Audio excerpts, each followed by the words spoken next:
Greater Noida में बसे एक छोटे से गांव सुनपुरा में सन 2016 से संचालित है संस्थानम अभय दानम, एक ऐसी संस्था जिसमें मूक प्राणी एवं असहाय पशु पक्षियों के पालन पोषण से लेकर चिकित्सा तक की उत्तम व्यवस्था की जाती है। संस्था में उपस्थित चिकित्सक एवं अन्य सदस्य दिल्ली एनसीआर एवं अनेक क्षेत्रों से 24 घंटे असहाय पशु पक्षियों का रेस्क्यू कर जीवन दान देने का नेक कार्य कर रहे हैं।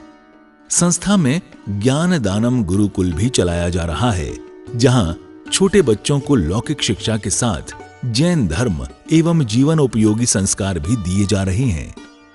शिक्षा ही नहीं बल्कि बच्चों के रहने एवं खाने की भी निःशुल्क व्यवस्था की जाती है। इनके साथ ही संस्थान में औषधानम आयुर्वेदिक एवं प्राकृतिक चिकित्सा केंद्र में चिकित्सकों के परामर्श से लोगों का उपचार निःशुल्क किया जाता है। संस्था में हथकरघा एवं हस्तशिल्प प्रशिक्षण केंद्र भी संचालित है, जिसमें युवाओं को विभिन्न कलाओं का निःशुल्क प्रशिक्षण प्रदान किया जा रहा है। सन 2017 में इस परिसर में श्री दिगंबर जैन मंदिर की स्थापना भी की गई, जहां अरिहंतगिरी तमिलनाडु से लाई गई मूलनायक भगवान शांतिनाथ की मनोहारी प्रतिमा लगभग 500 वर्ष प्राचीन है। प्रतिमा इतनी निराली है कि हर कोई इन पर मोहित हो जाता है। मंदिर जी में प्रतिदिन प्रभु का अभिषेक, शांति धारा एवं पूजन होता है। वर्तमान में पशुजन्य दुग्ध पदार्थ क्रूरता मुक्त न होने के कारण यहाँ अभिषेक हेतु वनस्पति जन्य विकल्पों जैसे कि नारियल जल, पुष्प एवं फलों के रसों का प्रयोग किया जाता है। क्षेत्र पर हस्तलिखित पांडुलिपि संग्रहालय, जैन वीगन ऑर्गेनिक भोजनालय, गुरुकुल निर्माण का कार्य निरंतर चल रहा है। यदि आप भी ऐसे मनमोहक स्थान संस्थानम अभयदानम के किसी भी कार्य एवं क्षेत्र में सहयोग देना चाहते हैं तो संपर्क करें 9868356946 9329322040। आचार्य श्री उमा स्वामी विरचित तत्वार्थ सूत्र पाठशाला। मंगल आशीर्वाद परम पूज्य आचार्य श्री 108 श्रुत सागर जी महाराज, परम पूज्य आचार्य श्री 108 प्रमुख सागर जी महाराज। प्रेरणा स्रोत परम पूज्य मुनि श्री 108 प्रणम्य सागर जी महाराज एवं परम पूज्य पाठशाला प्रणेता मुनि श्री 108 हनुमान सागर जी महाराज। नमन करता स्वर्गीय श्री उमाशंकर जैन गाजियाबाद वाले।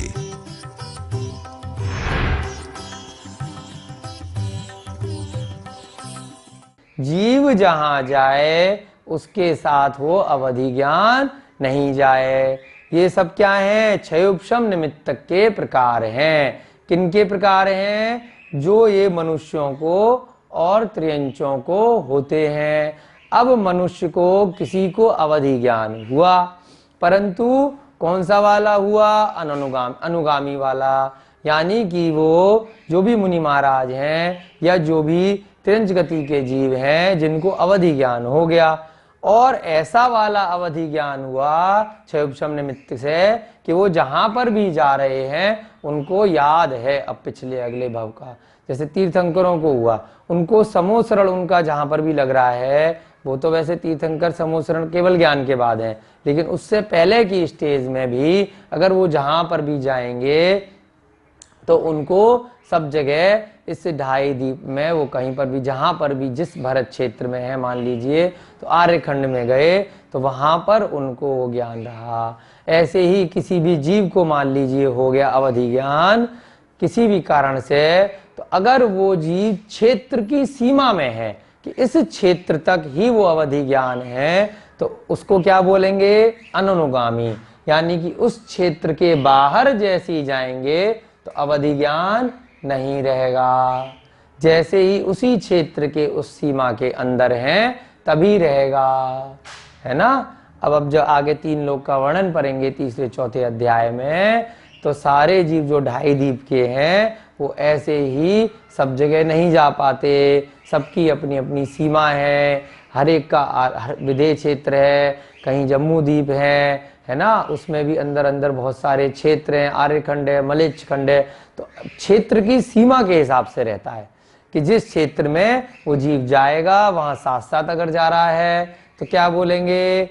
अनुगामी। क्षेत्र क्रॉस करते ही साथ में नहीं गया अवधि ज्ञान, वहीं तक था, तो क्या बोला? अननुगामी। आगे देखते हैं वर्धमान। वर्धमान का अर्थ होता है बढ़ने वाला, यानी कि बढ़ता हुआ। ऐसा अवधि ज्ञान जो धीरे धीरे उनका क्षयोपशम बढ़ता जा रहा है और सीमा बढ़ती जा रही है। अवधि ज्ञान का मतलब ये ध्यान रखिएगा कि ये नहीं है कि पिछले सारे भव याद आ गए। सारे भव अगर पिछले याद आ गए तो वो तो केवल ज्ञान हो गया कि अनंत पर्यायों को, अनंत भवों की, संसार के सभी द्रव्यों की, सभी जीवों की जान रहा है। वो कौन सा ज्ञान है? केवल ज्ञान है। अभी आगे के सूत्र में आएगा। अवधि ज्ञान में सीमा होती है। अगर हमें अवधि ज्ञान हो गया तो ऐसा नहीं है कि जो सामने बैठा उसके सारे भव याद आ गए। कुछ सीमा में कुछ ही भव याद रहेंगे, कुछ अगले, कुछ पिछले, चाहे स्वयं के या किसी जो सामने व्यक्ति है उसके। तो यहाँ पर वर्धमान का क्या मतलब है? जो धीरे धीरे क्षयोपशम निमित्त बढ़ता जाए और निरंतर बढ़ने वाला हो, तो उसको क्या बोलते हैं? वर्धमान अवधि ज्ञान। हीयमान यानी जो धीरे धीरे घट रहा है, एक बार ज्यादा हो गया, उसके बाद समय के साथ अब अवधि ज्ञान धीरे धीरे कम हो रहा है। इसके उदाहरण में, जैसे वर्धमान में एक उदाहरण समझाने की दृष्टि से आता है, ज्ञान की दृष्टि से नहीं है, कि जैसे शुक्ल पक्ष का चंद्रमा होता है, शुक्ल पक्ष के अंत में क्या आती है? पूर्णिमा। कृष्ण पक्ष के अंत में क्या आती है? अमावस्या। शुक्ल माने जो उभरता हुआ है, जो प्रकाश दे रहा है। कृष्ण माने जो कृष्ण वर्ण का है, जो काला है। तो कृष्ण से क्या मतलब निकला? जो कृष्ण पक्ष में धीरे धीरे चंद्रमा कम हो रहा है, अमावस्या आ रही है। शुक्ल पक्ष में क्या हो रहा है? धीरे धीरे चंद्रमा बढ़ रहा है, पूर्णिमा आ रही है। तो इसके उदाहरण में, जैसे कि पूर्णिमा का चंद्रमा धीरे धीरे बढ़ता है, ऐसे ही जब अवधि ज्ञान धीरे धीरे बढ़ रहा है तो उसे कौन सा अवधि ज्ञान बोलते हैं? वर्धमान। जब धीरे धीरे किसी जीव का अवधि ज्ञान कम हो रहा है तो उसे कौन सा बोलते हैं? हीयमान। अवस्थित। अब इसी में एक आया कि भाई एक बार अवधि ज्ञान हो गया, उतना ही है, एक जैसा है, स्थिर है, बिल्कुल बराबर। अवस्थित माने फिक्स है, उतना ही है, न बढ़ रहा है न कम हो रहा है। अनवस्थित, कभी बढ़ गया, क्षयोपशम निमित्त ज्यादा हो गया तो ज्ञान ज्यादा हो गया, कभी क्षयोपशम निमित्त कम हो गया तो ज्ञान बढ़ गया। तो कभी घटे कभी बढ़े, कभी ज्यादा हो कभी कम हो, है ना। सारे जीवों, जिस जीव को भी अवधि ज्ञान हुआ है। तो ये क्षयोपशम निमित्त में 6 प्रकार से हो सकता है। अनुगामी, जो अवधि ज्ञान जीव के साथ में जाए, जो, और ये किसके प्रकार हैं? ये सारे की सारे क्षयोपशम निमित्त के हैं।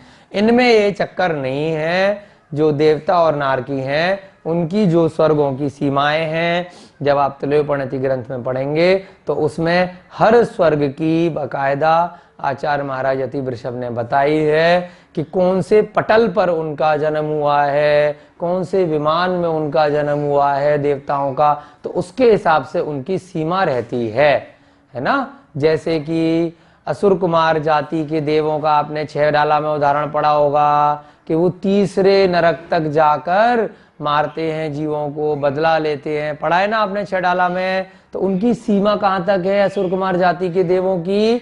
तीसरे नरक तक भी जा सकते हैं, उसके बाद चौथे नरक में या उसके नीचे नहीं जा सकते। अपने हिस्से में तो जहां पर उनका जन्म हुआ है भवनवासी में, वहां पर वो रहते ही हैं, और दूसरे क्षेत्रों में भी जा सकते हैं। तो ऐसे ही जो ये वाला भव प्रत्यय वाला है, इनकी तो बराबर ही रहती है सीमा, जैसी उनको जन्म से मिली है ना, उस हिसाब से उनका सिस्टम बना रहता है। क्षयोपशम निमित्त में क्या होता है? कभी ज्यादा होगा क्षयोपशम, कभी कम होगा, उनके तप के, उनके ज्ञान के प्रभाव से, तो वो कम ज्यादा होता रहेगा। अनुगामी, जो अवधि ज्ञान जीव जहां जाए उसके साथ में जाए। इसके 3 प्रकार बताए हैं आचार्य महाराज ने, क्षेत्रानुगामी, भवानुगामी और उभयानुगामी, है ना।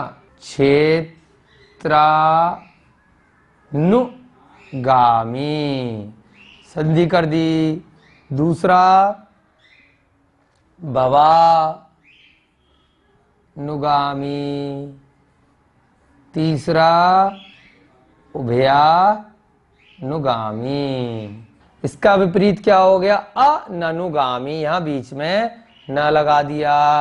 यानी कि जो अवधि ज्ञान जीव जब अपने स्थान से उठकर दूसरे स्थान पर चला जाए, अपनी सीमा से बाहर चला जाए, तो उसको अवधि ज्ञान ना रहे।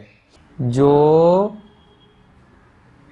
अवधि ज्ञान जीव अन्य स्थान पर जाता है उसके साथ नहीं जाए। जब जीव, भाई पुद्गलों को नहीं हो रहा ये ज्ञान, जीव की बात कर रहे हैं, ठीक है। जब जीव अन्य, ये सारे की सारे जो ज्ञान है सब जीव के ही ज्ञान है, जीव को ही मोक्ष प्राप्त होता है। जब जीव अन्य स्थान पर जाए उसके साथ नहीं जाए। यहां पर भी तीन भेद हैं। पहला क्षेत्र, अब ध्यान देना आप यहां पे, यहां अनुगामी था और यहां क्या है? अननुगामी। क्षेत्रा, अ से क्या बना? क्षेत्रा। उसके बाद ननुगामी, क्षेत्रा ननुगामी। यहां लोग गलती कर देते हैं, कई बार सेम रिपीट कर देते हैं। यहां पर क्षेत्रानुगामी है, यहां क्या है? क्षेत्रा ननुगामी। दूसरा भवा ननुगामी, न का फर्क है बीच में, ध्यान देना है आपको लिखते में। और तीसरा उभया ननुगामी।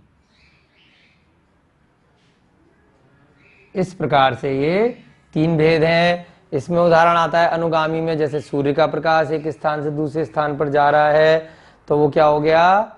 उसके साथ में जा रहा है। वर्धमान, वर्धमान का मतलब आप लिख लीजिए, जो निरंतर बढ़ता रहे। वर्धमान का मतलब ऐसा अवधि ज्ञान जो निरंतर बढ़ता रहे। इसके उदाहरण में शुक्ल पक्ष का चंद्रमा हो सकता है। सूर्य के प्रकाश में प्रकाश नहीं बढ़ रहा है, प्रकाश बस एक स्थान से दूसरे स्थान पर जा रहा है, ठीक है। यहां पर बढ़ रहा है, तो यहां पर क्या है? चंद्रमा एक उदाहरण में आता है। जैसे शुक्ल पक्ष का चंद्रमा है वो निरंतर बढ़ रहा है 15 दिन तक। हीयमान, जो निरंतर घटता रहे, ऐसा अवधि ज्ञान जो एक बार ज्यादा हो गया उसके बाद धीरे धीरे घट रहा है। अवस्थित, जो हमेशा एक सा रहे। अनवस्थित, जो बार बार घटता बढ़ता रहे। तो इस प्रकार से ये 6 प्रकार क्षयोपशम निमित्तक अवधि ज्ञान के भेद कहे गए हैं, ठीक है। इतना आपके समझ में आ गया।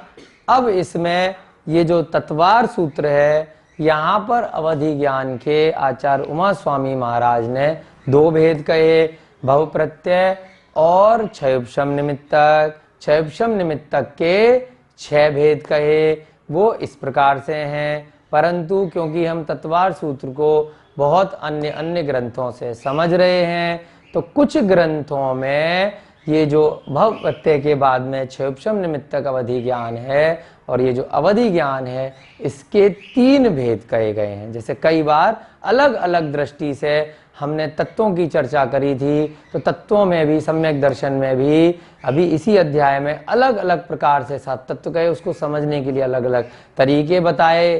तो यहाँ पर हमें वो दूसरी चीज भी जल्दी से समझनी है आज की क्लास पूरी होने से पहले, कि कुछ ग्रंथों में कुछ लोगों की शंका आती है कि भाई अवधि ज्ञान यहाँ 6 बताए हैं, हमने तो 3 पढ़े थे उस ग्रंथ में, फिर वो क्या चीज थी? तो वो भी आप नोट में लिख लीजिए कि कुछ ग्रंथों में अवधि ज्ञान जो है 3 प्रकार से बताए गए हैं।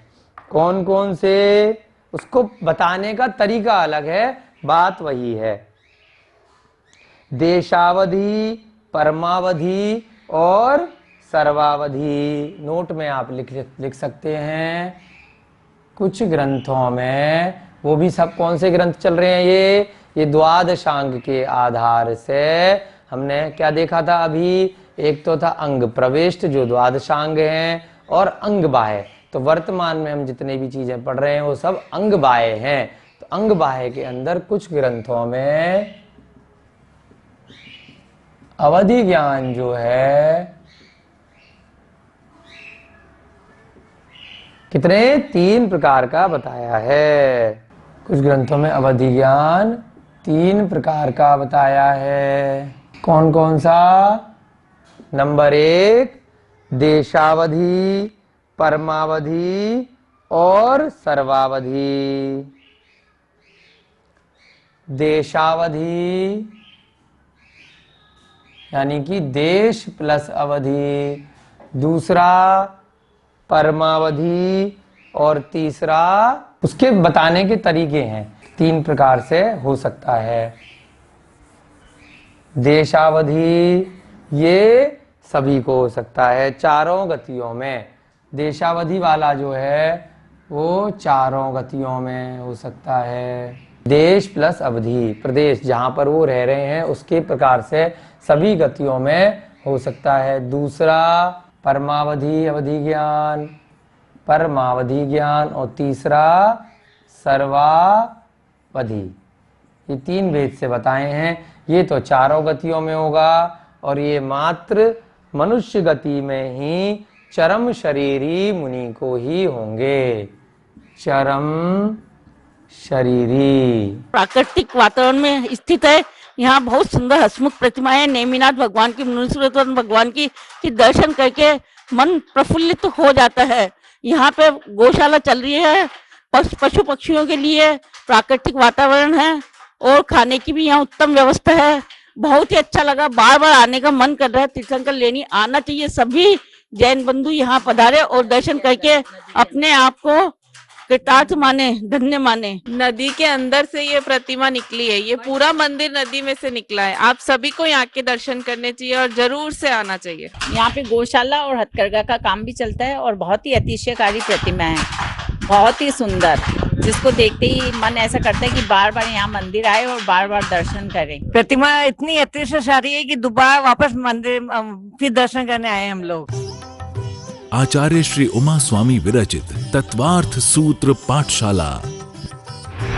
मंगल आशीर्वाद परम पूज्य आचार्य श्री 108 श्रुत सागर जी महाराज, परम पूज्य आचार्य श्री 108 प्रमुख सागर जी महाराज।